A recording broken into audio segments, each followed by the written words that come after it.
today we're going to carry on reading The Monster in the Lake by Louie Stowell.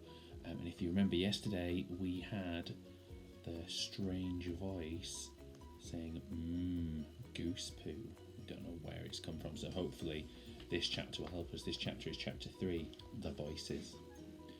Kit looked at Josh and Alita. They were staring around, trying to work out where the voice had come from. Josh knelt down beside the girls. "What's happening?" he whispered. "Did you hear that?" Kit and Alita nodded. The voice spoke again. "Pooh, I found a goose poo. It's mine now. Going to roll in it. It's so goosey." As the voice spoke, the German Shepherd dog rolled onto its back, rocking back and forth on the grass with a look of delight on its furry face. "Stop that," said the dog walker. "Bad boy." Another higher-pitched voice said, "There's a stick. That's my stick. I want that stick." "Kit, I think they're talking," whispered Alita. She pointed to the tiny chihuahua, which was now worrying at the sausage dog's stick on the floor. "Fascinating," said Josh. "How is this happening?" asked Kit. "Has to be magic," said Alita, gazing around at the talking dogs in wonder. Meanwhile, the spaniel seemed to be getting annoyed that Alita had stopped stroking it, and put its paw on her knee, licking at her hand. "More! Human friend!" it said. "Give me more strokes!" Alita blinked. "Sorry?"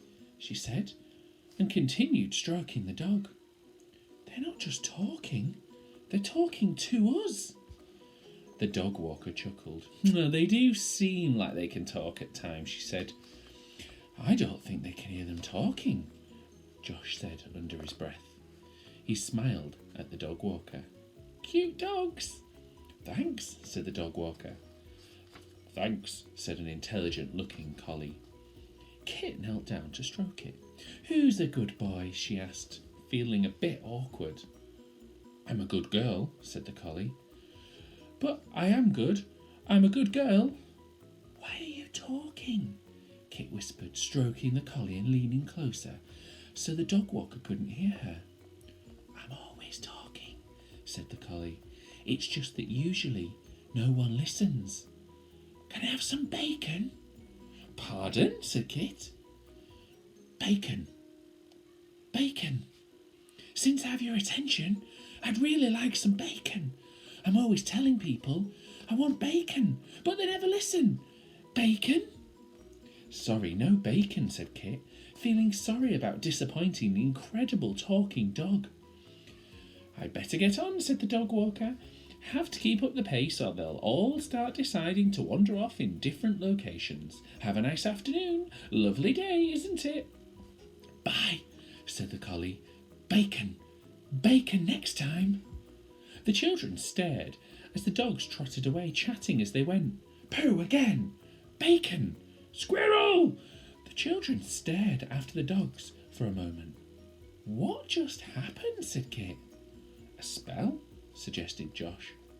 "You didn't do that, did you, Kit?" "I haven't learnt a spell that makes animals talk," said Kit. "I would definitely remember learning that. I'd do it every day." "Another wizard then," suggested Alita. She looked around them. The park was quite full. There were people everywhere, having afternoon picnics, playing frisbee and walking their dogs. How do you spot a wizard?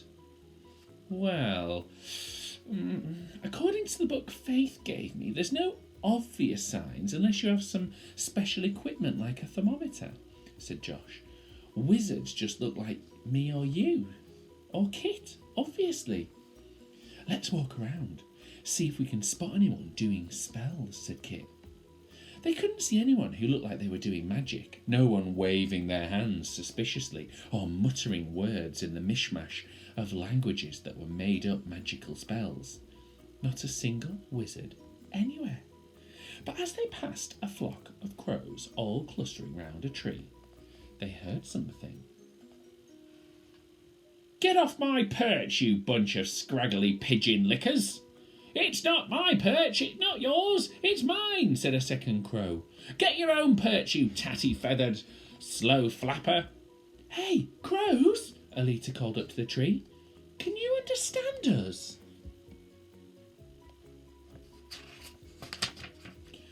The children heard some whispering, and then a bird flew down and landed on the ground, blinking up at them with its black eyes. "We understand you.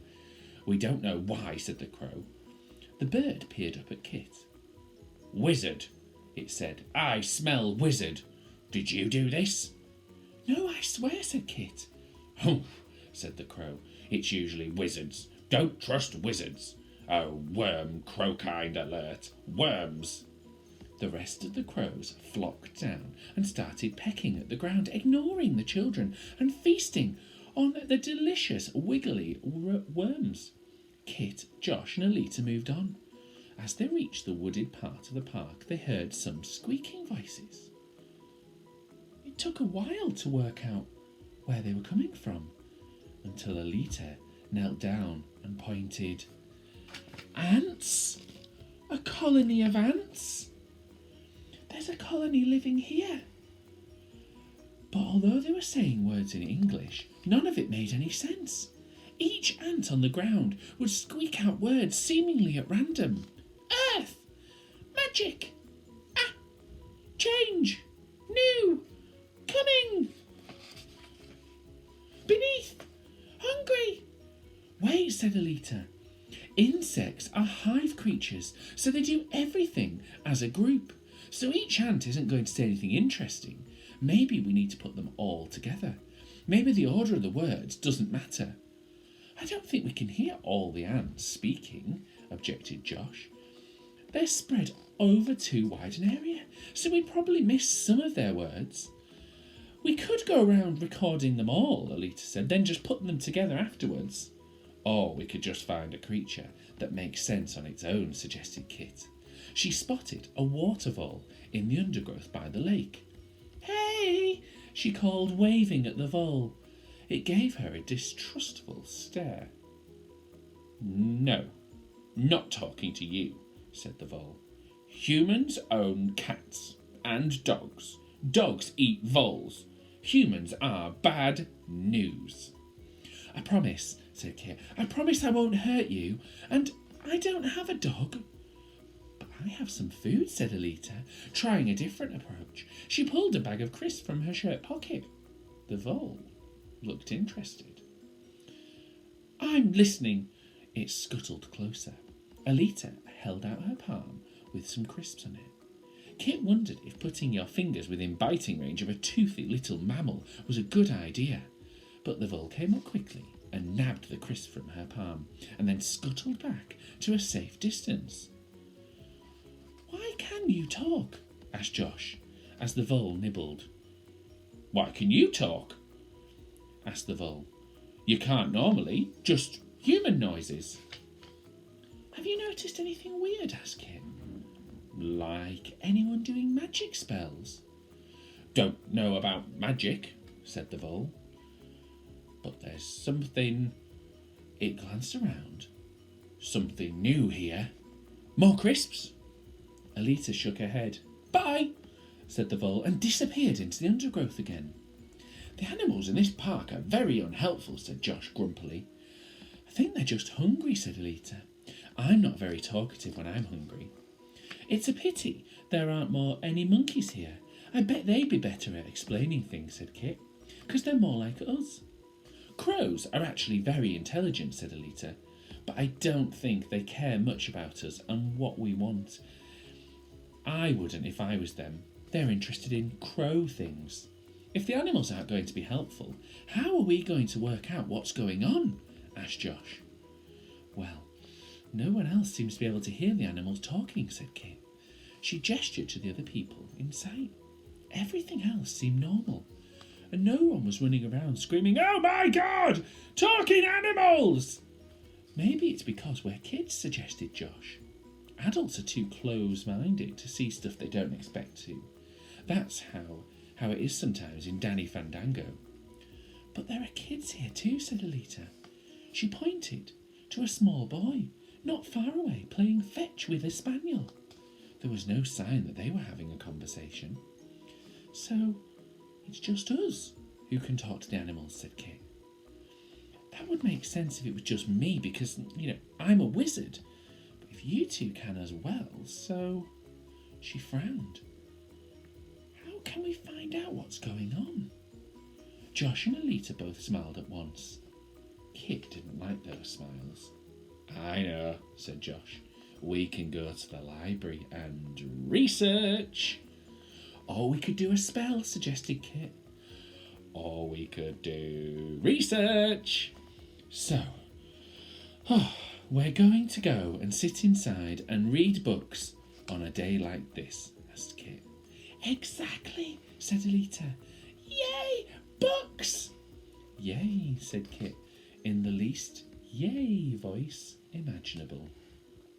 Wow, lots happening in that chapter. Can't believe there's some talking animals in the woods. And the next chapter that we're going to be reading is number 4, and that's called The Library. So I look forward to seeing what's going to happen there. See you all soon. Have a lovely day.